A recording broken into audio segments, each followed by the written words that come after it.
Så er mellemgruppen på vej ud i skoven for at have deres gruppearbejde derude. Og der er godt 100 børn her.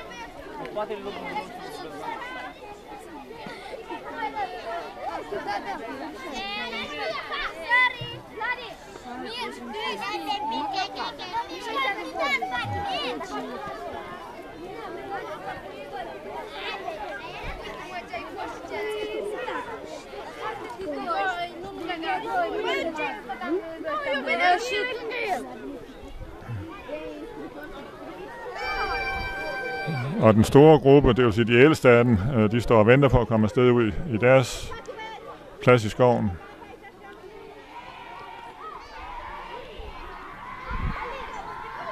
Og de yngste, de er i gang over bagved.